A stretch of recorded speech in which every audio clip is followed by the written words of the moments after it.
Justin Cohen, he is the news editor at the Jewish News, and he has been with the prince throughout his visit, including in Jordan. And Justin, I wanted to start by asking you what many people want to know, which is why did the royal house, why did the Duke of Cambridge decide that now is the time to come to the region? I think there are a number of factors in this. There's the Brexit factor, the fact that trade is so successful at the moment, and it's hoped that after Brexit that Britain will be able to achieve a trade deal quite quickly with Israel. I think there are the ongoing bilateral ties generally in security, in cyber, in all sorts of areas that make this an inevitable trip, make this an absolutely natural place for him to come. But overall, I think there was just an overwhelming feeling that it was about time, that there was no real reason for this not to happen. But it does show that if it's happening now, it could have happened before. What are your sources telling you about the Duke's impressions of Israel so far? I think it's achieving what he was setting out to achieve, that it would avoid politics in the main. Yes, he's, as you've said, meeting Netanyahu, he's meeting Rivlin, and he'll meet President Abbas. And President Rivlin today asked him to convey a message of peace from the Israeli people. I thought that was a nice line, certainly. But the focus of this trip is meeting ordinary people. In a few minutes' time, he's going to be seeing children, Arab and Jewish children, playing football as part of coexistence projects in Jaffa.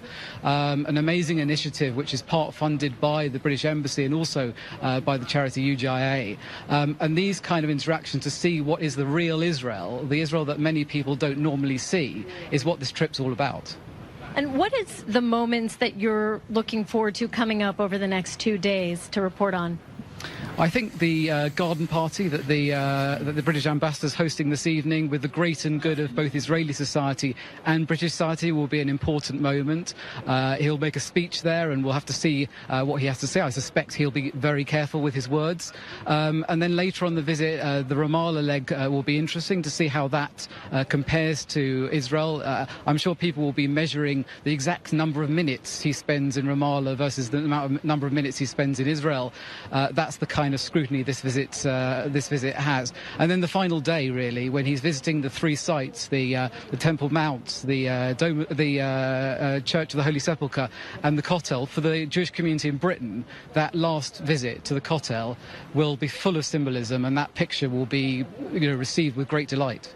That last leg, though, also really the most controversial, with the palace describing that area as belonging to, quote, occupied Palestinian territories.